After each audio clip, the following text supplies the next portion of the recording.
ಶ್ರೀ ಗುರುಭ್ಯೋ ನಮಃ. ಎಲ್ರಿಗೂ ನಮಸ್ಕಾರ. ಮಗಳ ಕೈಲಿ ಬಯಸ್ಕೊಳ್ಳೋದು ನನ್ನ ಮಗನೇ ಹೇಳ್ದ ಹಾಗೆ ನಿಜವಾಗ್ಲೂ ನಾನು ನನ್ನ ಮಗಳ ಕೈಲೂ ಬಯಸ್ಕೊತಿರ್ತೀನಿ. ಹಾಗಾಗಿ ಅನುಭವ ಒಂದೇ ಥರ ಇತ್ತು, ಏನು ವ್ಯತ್ಯಾಸ ಅಂತ ಕಾಣಲಿಲ್ಲ. ಚಿತ್ರತಂಡದ ಬಗ್ಗೆ ಹೇಳಬೇಕು ಅನ್ನೋದಾದರೆ ಬಹಳ ಒಳ್ಳೆ ಎಕ್ಸ್ಪೀರಿಯನ್ಸ್. ಮೊದಲನೇದಾಗಿ ವಿಜಯ್ ಸರ್ ನನ್ನನ್ನು ಸ್ಟೋರಿ ಹೇಳೋದಕ್ಕೆ ಅಂತ ನಮ್ಮ ಮನೆಗೆ ಬಂದಿದ್ರು. ವಿಜಯ್ ಸರ್ ಮತ್ತು ಶ್ರೀನಿವಾಸ್ ಸರ್. ಈ ಸಿನಿಮಾ ನಾನು ಒಪ್ಕೊಳ್ಳೋದಕ್ಕೆ ಕಾರಣನೇ ನನ್ನ ತಂದೆ ತಾಯಿ. ಇವರು ನನ್ನ ತಂದೆ ತಾಯಿ ಎದುರುಗಡೆನೆ ಕತೆ ಹೇಳಿದ್ದು ಮತ್ತು ಅವ್ರು ಹೇಳಿದ ರೀತಿ, ಆ ಕಥೆನ ವಿವರಿಸಿದ್ದು, ನನ್ನ ಪಾತ್ರನ ಹೇಳಿದ್ದು, ಇದನ್ನೆಲ್ಲ ನೋಡ್ಬಿಟ್ಟು ನಾವು ಏನೇ ಆದ್ರೂ ಇದಾದ್ಮೇಲೆ ಬೇರೆ ವಿಷಯಗಳನ್ನೂ ಎಲ್ಲ ಮಾತಾಡ್ಬೇಕಲ್ಲ, ಅದಾದ್ಮೇಲೆ ಯೋಚನೆ ಮಾಡೋಣ ಅಂತ ನಾನು ಕಾಯ್ತಾ ಇದ್ದೆ. ನಮ್ಮಪ್ಪ ಒಪ್ಕೊಂಡೇನೆ ಫಸ್ಟ್ ಒಪ್ಕೊಳ್ಳೆ ಅಂತ. ನನಗಿಂತ ನನ್ನ ಪೇರೆಂಟ್ಸ್ ಯಾವತ್ತೂ ಈ ಫೀಲ್ಡ್ ಬಗ್ಗೆ ಮಾತೇ ಆಡ್ದವ್ರಲ್ಲ. ಆ ಕಥೆ ಕೇಳಿ ಅವ್ರು ನನ್ನನ್ನು ಫೋರ್ಸ್ ಮಾಡಿ ಈ ಫಿಲ್ಮ್ ನೀನು ಒಪ್ಕೊಳ್ಳೇಬೇಕು ಅಂತ ಹೇಳಿದ್ದು. ಸೊ ಅಪ್ಪ ಅಮ್ಮನ ಆಶೀರ್ವಾದ ಅಲ್ಲೇ ಸಿಕ್ತು. ಹಾಗಾಗಿ ಈ ಚಿತ್ರನ ನಾನು ಒಪ್ಕೊಳ್ಳೋ ಹಾಗಾಯ್ತು. ಆಮೇಲೆ ಅವರಿಬ್ರು ಕೋಆರ್ಡಿನೇಷನ್ ಬಗ್ಗೆ ಹೇಳಬೇಕು. ಮೊದಲಿನಿಂದ ಇವತ್ತುವರೆಗೂ ಒಳ್ಳೆ ಹೇಗೆ ಅಂದ್ರೆ ಅಂಟ್ಕೊಂಡು ಪ್ರತಿಯೊಂದು ಕೆಲಸನೂ ಇವಾಗ ಎಲ್ಲರೂ ಹೇಳಿದ್ದಾರೆ ಅದೇ ಥರನೇ, ಚಿಕ್ಕ ಕೆಲಸದಿಂದ ದೊಡ್ಡ ಕೆಲಸದವರೆಗೂ ಒಂದು ಟ್ರಾನ್ಸ್ಪೋರ್ಟೇಷನ್ ಇಂದ ಹಿಡಿದು ಡೈರೆಕ್ಷನ್ನು ಎಲ್ಲಾದ್ರವರೆಗೂ ಅಚ್ಚುಕಟ್ಟಾಗಿ ಇಬ್ರು ಮಾತಾಡ್ಕೊಂಡು ಹೀಗೆ ಇರಬೇಕು ಅಂತ ನಿರ್ದಿಷ್ಟವಾಗಿ ಮಾಡಿದಂಥವ್ರು. ಆ ಕೋಆರ್ಡಿನೇಷನ್ಗೆ ಹ್ಯಾಟ್ಸ್ ಆಫ್ ಅನ್ಬೇಕು ಫಸ್ಟ್ ಥಿಂಗ್.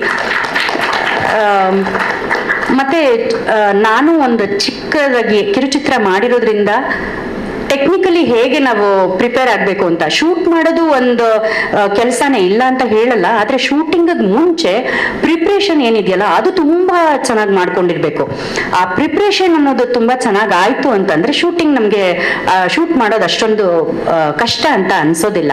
ಸೊ ಆ ಪ್ರಿಪ್ರೇಷನ್ ವರ್ಕ್ ಇತ್ತಲ್ಲ, ಆ ಸ್ಕ್ರಿಪ್ಟ್ ವರ್ಕ್ ಆಗಿರಲಿ, ಮುಂಚೆ ಹೇಗೆ ಶೆಡ್ಯೂಲ್ ಮಾಡಬೇಕು ಅನ್ನೋದಾಗಿರ್ಲಿ, ಅದನ್ನ ಎಷ್ಟು ಸಖತ್ತಾಗಿ ಪ್ಲಾನ್ ಮಾಡಿದ್ರು ಅಂದ್ರೆ ಅದು ಅಚ್ಚುಕಟ್ಟಾಗಿ ಬರೋದಕ್ಕೆ ಆ ಪ್ಲಾನಿಂಗ್ ಅನ್ನೋದೇನಿದೆಯೋ ಅದು ಬಹಳ ಮುಖ್ಯ ಆಯ್ತು.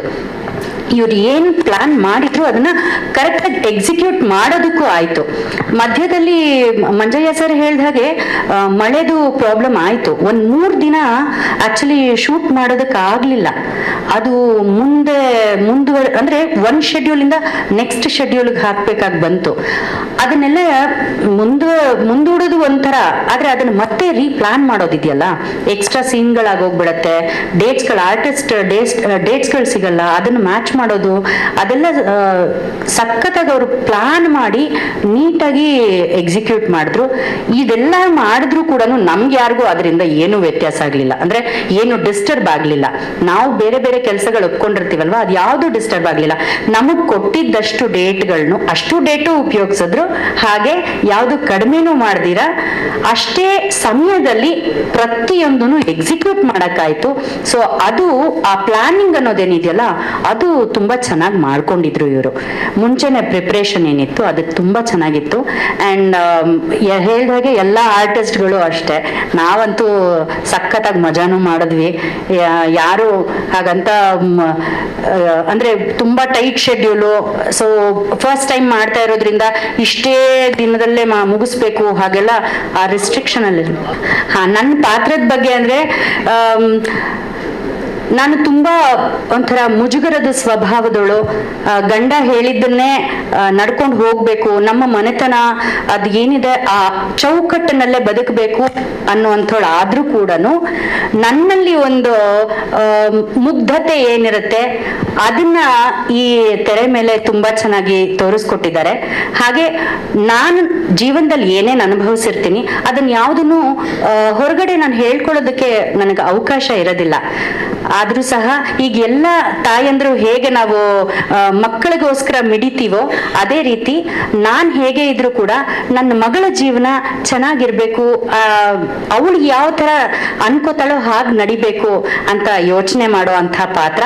ಅದನ್ನ ಅಚ್ಚುಕಟ್ಟಾಗಿ ತೋರಿಸ್ಕೊಟ್ಟಿದ್ದಾರೆ, ಹೇಳ್ಕೊಟ್ಟಿದ್ದಾರೆ. ಮತ್ತೆ ನಿರ್ದೇಶಕ ಮತ್ತೆ ನಟ ಇಬ್ಬರನ್ನು ಒಪ್ಸೋದು ಸ್ವಲ್ಪ ಕಷ್ಟ ಆಗತ್ತೆ ಆರ್ಟಿಸ್ಟ್ಗಳಿಗೆ. ಆದ್ರೂ ಸಹ ನನ್ನ ಪಾತ್ರ ಪಾತ್ರನ ನಾನು ಡೈರೆಕ್ಟ್ ಕಲ್ಪನೆ ಏನಿದೆಯೋ ಅದಕ್ಕೆ ತಕ್ಕಂತೆ ಮಾಡೋದಕ್ಕೆ ಅಂದ್ರೆ ಚೆನ್ನಾಗಿ ಮಾಡಿಕೊಟ್ಟಿದ್ದೀನಿ ಅಂತ ನಾನು ನಂಬ್ತೀನಿ. Thank you so much.